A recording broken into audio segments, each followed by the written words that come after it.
ప్రజా ఫిర్యాదుల పరిష్కార వ్యవస్థ కార్యక్రమం ద్వారా వివిధ సమస్యల పరిష్కారం కొరకు ప్రజల నుండి అందిన అర్జీలపై సమగ్రమైన సంతృప్తికరమైన పరిష్కారాలను త్వరితగతిన అందించాలని జిల్లా రెవెన్యూ అధికారి జె వెంకట్రావు అధికారులను ఆదేశించారు. సోమవారం కాకినాడ కలెక్టర్ కార్యాలయంలోని వివేకానంద హాల్లో నిర్వహించిన జిల్లా స్థాయి ప్రజా ఫిర్యాదుల పరిష్కార వ్యవస్థ పీజీఆర్ఎస్ కార్యక్రమంలో జిల్లా రెవెన్యూ అధికారి J Venkatrao, trainee collector J Manisha, housing PD NVV Satyanarayana, special deputy collector Ramalakshmi, CPO Trinath, BC corporation ED శ్రీనివాసరావులతో కలిసి ప్రజల నుండి అర్జీలను స్వీకరించారు. అర్జీదారుల సమస్యలను ఆయన సావధానంగా ఆలకించి వారి అర్జీలపై సత్వర పరిష్కారం అందించాలని సంబంధిత శాఖల అధికారులకు సూచించారు.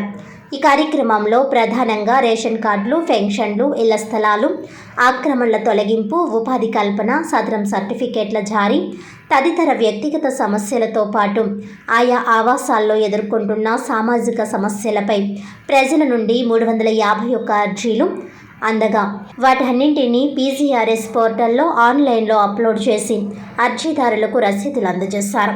ప్రజల నుండి అందిన ప్రతి అర్జీని నిర్దిష్ట కాల పరిమితిలోపు నాణ్యమైన సంతృప్తికరమైన పరిష్కారాలను అందించాలని డిఆర్ఓ అధికారులను ఆదేశించారు.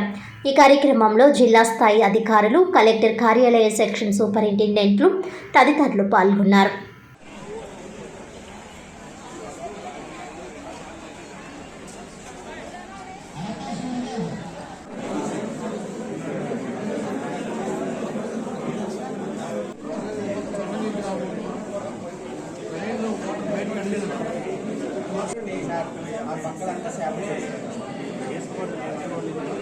చేపలు గొప్ప